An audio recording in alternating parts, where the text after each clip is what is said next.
Las 10 de la mañana y ahora sí le damos la bienvenida a Kevin Dolce, que viene a presentar, contarnos un poco acerca de su libro y hablar un poco de la ciudad de Rosario, con su Rosario por conocer. ¿Cómo estás, Kevin? ¿Cómo andan? ¿Todo bien? Todo bien, muy bien. ¿Vos? Bien, Bienvenido. bien, gracias por la invitación, gracias. Bueno, un placer. Que me contó ya, de entrada, que se le agotaron todos los libros. Me quedé sin libros. ¿Sí? Impresionante. Bueno, ahora. Lo presentó el sábado. ¿Y la foto para mostrarlo trajiste? Sí, no, bueno, sí, la foto la Foto tenemos. le Que mandé dice a que está ahí Sonia. en la pantalla, claro, por Y foto supuesto. de lo que fue la presentación también el sábado en la sede de la UNR, que la verdad ha sido multitudinario, no esperaba para nada que se convocara tanta gente y en cuestión de horas se agotaron todos los libros. Bueno, de hecho, el propio intendente contó que estuvo en tu presentación. Sí, estuvo todo el acto completo, el sábado. Bueno, ¿y de qué se trata un poco? Porque Kevin, a ver, para meterlos un poco en su presentación, él se presenta como investigador y divulgador de la historia de Rosario, ¿es así? Exactamente, bueno, soy creador de una página que se llama Rosario por Conocer, donde con epicentro en las redes sociales, sobre todo en Instagram, me dedico a investigar y divulgar sobre la historia de Rosario, realizando informes audiovisuales, contando distintas historias sobre la ciudad, y ahora el pasado sábado, después de todos estos años de trabajo, se logró materializar el libro de Rosario por Conocer, con 100 historias de nuestra ciudad que van en orden cronológico ordenadas desde 1689 hasta 2025, abordando diferentes temáticas políticas, sociales, culturales, arquitectónicas, de personajes que han dejado una huella muy significativa para Rosario y que de esa manera pretende ser un abordaje bastante integral, un gran resumen de la historia general de Rosario para lo mismo que decíamos recién, ¿no? Que se pueda conocer un poquito más de la ciudad, que se hable un poco más de la historia de Rosario, que es muchísimo y muy interesante. Ahí está. Que hablamos, cuando hablamos de investigar, ¿viste? No hablamos de googlear a ver qué pasó, porque no todo aparece en Google.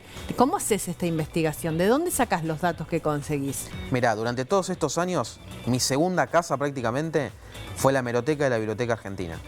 Gran parte de lo que está en el libro, de hecho mucha información también inédita porque hasta ahora no se había publicado en ningún lado, es gracias a los archivos de diarios que hay en la hemeroteca, que el laburo fue básicamente ir a mirar diario por diario, hoja por hoja, cada mes, cada año, y de esa manera llega un momento que la información va apareciendo, claro, o no, en algunos casos, pero que construye justamente esa narrativa para poder ir armando y narrando cada historia. Bien. ¿Y qué nos podés contar de este 4 de octubre, que después se corrió el 7 de 1725, por el cual estamos celebrando el tricentenario? Sí, desde ya que todo lo del tricentenario es un festejo simbólico. Sabemos que Rosario no tiene fundador, ni tampoco tiene una fecha de fundación, y que justamente se hable de los 300 años de Rosario refiere a una historia de 1725 que fue contada por Pedro Tuella, un español, un inmigrante que para la década de 1770 se instaló en lo que era en aquel momento el Pago de los Arroyos, la Capilla del Rosario.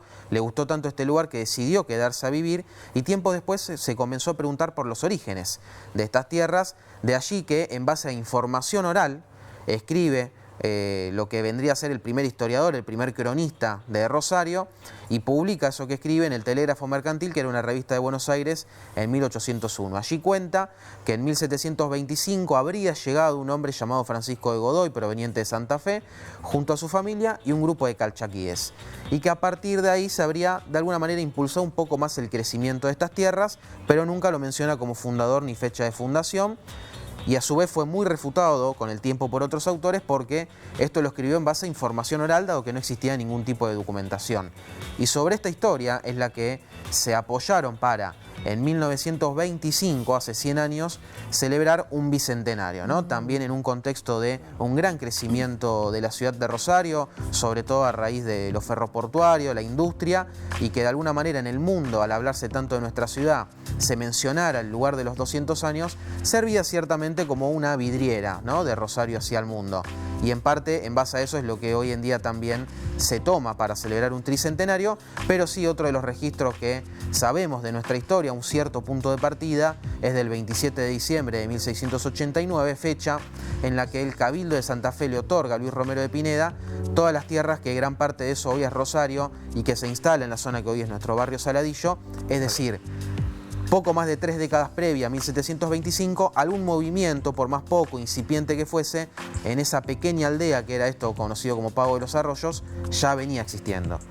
Qué Hay una hermoso. historia Me encanta escucharte. Se cuenta Gracias. siempre y existe como una tradición, sobre todo de parte de la iglesia, y es que Rosario se conformó en principio en torno a la capilla de la Virgen del Rosario, que quedó aquí medio como por accidente.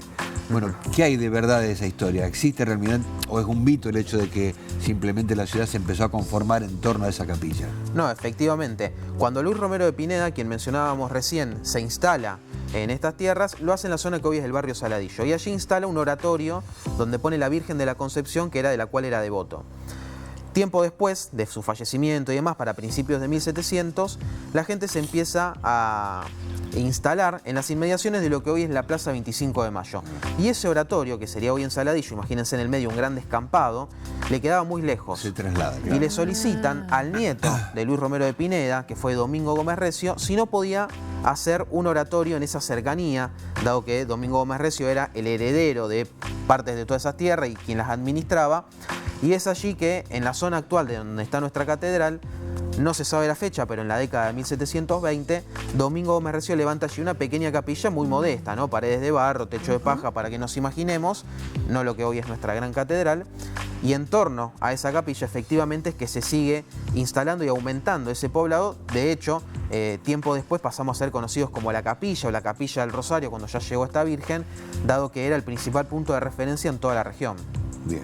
Ahí va, mirá vos. Bueno, qué linda esta historia, porque yo te digo la verdad, bueno, te escucho a vos, se celebró en su momento el Bicentenario, pero yo no tenía esta fecha como tricentenario. Digo, a veces nosotros, cumplió 173 Como ciudad. Rosario como ciudad, y eso es un 5 de agosto. 5 de ¿no? agosto de 1852. Ahí va, exactamente. entonces, uno venía siguiendo esta línea. Yo me acuerdo cuando cumplió 150, ya laburaba en prensa, así que Año 2002. me acuerdo que... No digamos la fecha, Hace año tanto, 2002. no hace tanto después de todo. Yo me acuerdo cuando cumplió 150, hasta ahí llego. No, digo, porque ya laburaba de esto y me acuerdo cuando hicimos la cobertura y demás. Pero siempre tenía yo la fecha del 5 de agosto, no tenía en mente lo del tricentenario. Por eso, no sé, creo que más de uno se sorprendió cuando escuchamos de un festejo de un tricentenario. Decíamos, ¿pero de dónde salió el tricentenario? Y ahí, bueno, ahí está el origen de que vos decís, ¿no? Exactamente. De aquel octubre de ¿Qué 1725. historia de todas las que relata el libro o que no haya incluido el libro fue o cuáles? Elegí una, la que más te impactó de la ciudad. Mirá, una de las historias que más me impactó de la ciudad es la historia de La Favorita, ¿no? Ah, mira. Como un comercio emblemático que tiene la ciudad de Rosario, pero no tanto por el comercio en sí, sino por ser un lugar que empezó como una pequeña tienda de puntillas en la misma esquina de Córdoba y ¿Vos tenés Sarmiento. un video de eso? Hice un Sí, documental hay hace algunos uno, años está en su de Instagram. la historia No de La sé si Favorita, lo podemos exactamente. Sí, lo he visto. Cómo esa pequeña tienda se convirtió en una de las más grandes e importantes del país, la trascendencia social que tuvo este comercio y además de eso el altruismo que han tenido sus fundadores, Ramón y Ángel García, para con toda la ciudad. De Claro. hecho, gran parte de lo que hoy sigue teniendo Rosario fue donación de ellos, como por ejemplo la Obvio. Fuente de los Españoles en el Parque Independencia, el Policlínico Covadonga en el Hospital Español, mismo la fuente que está en el Hospital Español, además de haber ayudado muchísima gente con Bien. trabajo, con una vivienda y demás, lo que resulta también llamativo, ¿no? Ese gran gesto de amor para la ciudad donde habían venido de una gran situación de pobreza y terminaron amasando una gran Divino. fortuna. Bueno, ¿te quedas un ratito más con nosotros, Me Kevin? quedo un ratito más. Dale, bueno, buenísimo. En el marco de la presentación de